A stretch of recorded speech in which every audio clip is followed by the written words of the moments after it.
Camille Dupree adjusted her blazer and stepped forward in the customs line at JFK. Her heels clicked softly against the polished floor, her posture upright, her expression calm. She held her French-issued black diplomatic passport in one hand, along with a discreet leather folder bearing the seal of the United Nations. The line was long. Tourists grumbled. A toddler screamed nearby. Camille didn't flinch. She'd just landed from a 9-hour flight from Geneva, returning home after moderating peace talks in Europe. It wasn't her first exhausting landing. It wouldn't be her last. When it was finally her turn, she stepped to the kiosk, smiled politely, and handed her passport to the young white officer behind the glass. He glanced at her passport. Then paused. The smile faded from his face, replaced by a squint. He flipped through the pages, holding it up to the light longer than usual. Then his eyes moved to Camille, a beautiful black woman in her mid-30s, tailored navy blazer, sleek bun, quiet elegance. "Purpose of your visit?" he asked, monotone. "I'm returning home," she said simply. "I'm a U.S. diplomat." His fingers tapped the keyboard without urgency. Then he looked up again. Suspicion now edged his voice. "Are you traveling alone?" "Yes." "Do you always travel with this kind of passport?" Camille raised an eyebrow. "Yes. That's my diplomatic passport." He leaned slightly forward. "Wait over there, please," he said, pointing toward a clear glass enclosure labeled secondary screening. She didn't move immediately. "Is there an issue with my documentation?" "I just need to verify something. Shouldn't take long." Her expression didn't change. She walked calmly toward the glass room. But inside, something tightened. Not because she wasn't prepared, but because she was used to this. Too used to it. The secondary screening area was cold and overlit, a glass-walled fishbowl just beyond the main customs hall. Travelers inside sat in silence, watched by board officers behind a tall counter. Camille took a seat on the bench farthest from the door, folding her hands in her lap. Her documents lay neatly in the leather folder she placed beside her. Minutes passed. Then an officer approached, younger, white, with a buzz cut and forced authority in his stride. He picked up her passport, examined the gold lettering, and looked at her. "You said you're a diplomat?" he asked, tone clipped. "I am. My name is Camille Dupree. I'm an advisor on international law and human rights, currently assigned to the U.S. mission in Geneva." He barely blinked. "You got any other ID?" Camille opened her folder and handed him a State Department clearance card, along with her UN badge. He held them in the air, as if expecting them to disintegrate. "Just routine," he muttered, before turning and walking away. Camille watched him disappear behind a frosted door. A second officer, older, heavy-set, and uninterested, approached next. He didn't introduce himself. Instead, he asked flatly, "What countries have you visited in the last year?" Camille kept her voice even. "Switzerland, France, Ethiopia, and Colombia. All documented in the passport you're holding." He nodded but said nothing. For several minutes, he just flipped through the pages again and again, as if searching for something that didn't belong. When he finally spoke again, it was with a smirk. "You travel alone a lot?" Camille looked at him directly. "Yes. As part of my job." He tilted his head. "And you're sure this isn't a courtesy passport or something?" Camille didn't blink. "No. That is a full diplomatic passport issued by the French Republic. Cross-referenced and approved by the U.S. Department of State." His face remained blank. But the doubt in the air was thick. Across the glass wall, Camille could see other passengers passing by, older white men with briefcases and zero questions asked, families waved through without delay. Yet here she sat, a U.S. government official, being interrogated like a tourist with forged documents. It wasn't the first time.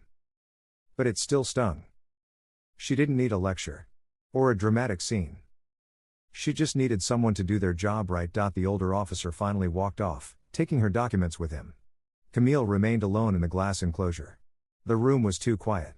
The buzz of the terminal just beyond the glass made the silence feel even heavier.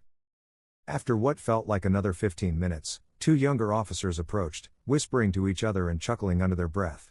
One of them, tall, sandy-haired, barely older than a college student, pointed toward Camille's folder. "That's hers?" he asked the other, nodding at the UN badge inside. The shorter one leaned in close to the glass, studying Camille like she was an exhibit. "She say she's a lawyer or something?" She said she's a UN diplomat. The tall one scoffed. Yeah, and I'm the Pope. They laughed, low and lazy, the kind of laugh that doesn't care if you hear it. Camille heard it all. She didn't flinch. She'd been disrespected before. By strangers. By governments. Even by colleagues. But rarely like this, so boldly, so casually, with so little effort to hide it. Still, she refused to react. That was their game. To chip away her composure until she cracked, so they could call her emotional. Combative. Difficult.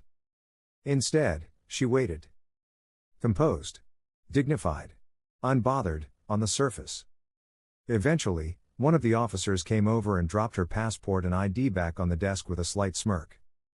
Look, we just have to be sure. Not every day someone walks in with credentials like yours, he said, tone loaded with suggestion. Camille looked at him. Cool. Controlled. No, she said evenly, not every day a black woman walks in with credentials like mine. His smirk faltered for a split second. Just enough. She picked up her documents and waited. Still no apology. No admission of mistake. No explanation for the delay. Just silence. Until the door to the screening room opened again, this time, not for another round of questioning. But for something else entirely. The door opened with a sharp hiss of hydraulics, and a new figure entered the glass room, older, well-groomed, with silver hair and a lanyard heavy with clearance tags. His nameplate read Chief Officer G. Ramos. He moved with quiet urgency, holding a printout and a tablet. Without greeting the other officers, he walked directly to the desk where Camille sat, now stone still, her folder closed in her lap. He glanced at the name on her diplomatic passport, then at the tablet. A pause. Then his posture changed. Slightly straighter. Sharper. The kind of shift you only notice when it matters. "You're Camille Dupree?" he asked. "Yes," she replied, clearly and calmly. He looked her dead in the eye, not with suspicion, but recognition. And perhaps, embarrassment. "I apologize, Ms. Dupree. You were not supposed to be delayed like this." The two officers nearby, the ones who had laughed, froze mid-motion. One of them dropped a pen. Chief Ramos turned to them, voice still calm, but laced with something colder. "Did either of you run her name through the State Department database?" Dead silence. "She's a registered U.S. diplomatic legal advisor with active global clearance. Her arrival was pre-logged by the D.C. mission team 3 days ago.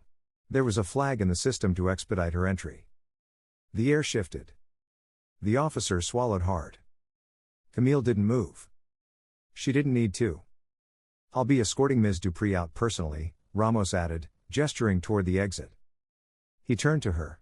"Your driver is already waiting, ma'am." Camille rose slowly, documents in hand, expression unreadable. As she walked past the two men who had questioned and mocked her, she offered nothing. No glare. No sarcasm. Just a silence that said everything. They didn't look her in the eye. The automatic door slid open as Camille stepped out of the terminal, the weight of scrutiny and disbelief finally behind her. A gust of cool New York air touched her face, brisk, but refreshing. Chief Ramos walked beside her in silence, his face professionally blank, but his pace respectful. He didn't try to apologize again. He knew there wasn't much left to say. Then came the moment. A sleek black diplomatic sedan pulled up to the curb. The vehicle's flags fluttered faintly in the breeze, the U.S. flag on one side, the United Nations emblem on the other. The doors bore the discreet but unmistakable seal of the State Department's Foreign Service Division. The driver, a tall, dark-suited man with an earpiece, stepped out swiftly and opened the rear door. "Ms. Dupree," he greeted, with a nod. "Your residence in D.C. has been notified. Ambassador Langley sends her regards." Camille nodded back, her voice calm but firm. "Thank you." Behind them, travelers, drivers, and even some airport staff turned their heads. There was something unmistakable about the scene. Something that silenced casual assumptions. A presence that couldn't be reduced to stereotype, or doubt, or passive ignorance. She didn't raise her voice. She didn't lecture. She simply got in the car, gracefully, silently, and shut the door behind her. As the sedan pulled away from the terminal, the two junior officers who had mocked her earlier stood by the glass, watching it drive off. They didn't say a word. They didn't need to. The message had already arrived. The city blurred past the windows of the diplomatic sedan as Camille sat in the back seat, her hands folded over her travel folder, her posture still flawless. But inside, her thoughts swirled. She had spent years crafting her credentials, international law degrees, field work in conflict zones, high-level negotiations across continents. Every stamp in her passport had been earned with sweat, strategy, and grace. And yet, a glance, a smirk, a casual assumption. All it took to unravel her humanity in the eyes of strangers. It wasn't just the inconvenience that gnawed at her, it was the pattern. The knowledge that someone else, someone younger, less experienced, less connected, could have been detained longer, treated worse, humiliated publicly. With no one to call. No one watching. She pulled out her phone. A message blinked on screen from Ambassador Langley. "Glad you're back. I heard what happened. We'll address it officially. But first, rest." She put the phone down. There was no rest in this. Not yet. She thought about the glass room. The laughter. The way they looked at her and saw a contradiction instead of a credential. How many others were still sitting in rooms like that? Still being questioned for existing with dignity? Camille took a breath. She wasn't angry. She was clear. This wasn't about her ego. This was about proof that excellence isn't always enough. And that visibility doesn't always protect.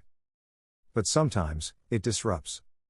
And sometimes, that's the beginning of real change. The next morning, Camille awoke in her DC apartment to sunlight streaming through tall windows and a dozen missed notifications blinking across her phone. She wasn't planning to speak about the incident. She didn't need sympathy.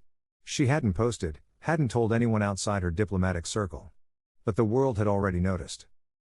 At the top of her feed, U.S. diplomat detained at JFK, because she's black? Camille Dupree mistaken for fraud, despite being one of the State Department's top legal advisors. The article included a photo, one someone must have taken at the airport. It showed her standing calmly beside the black sedan, flags waving gently, suitcase in hand.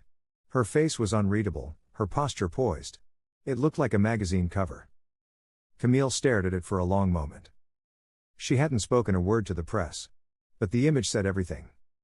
Later that day, she received an official email from the Office of Diplomatic Affairs. "We regret the procedural errors made during your re-entry. The officers involved will be subject to retraining and internal review. Your service to this nation remains invaluable." She closed the email. No anger. No satisfaction. Only clarity. Because in a world where credentials are questioned more than character, where race erases titles, and where dignity is mistaken for defiance, Camille Dupree had said nothing. And still, she had been heard.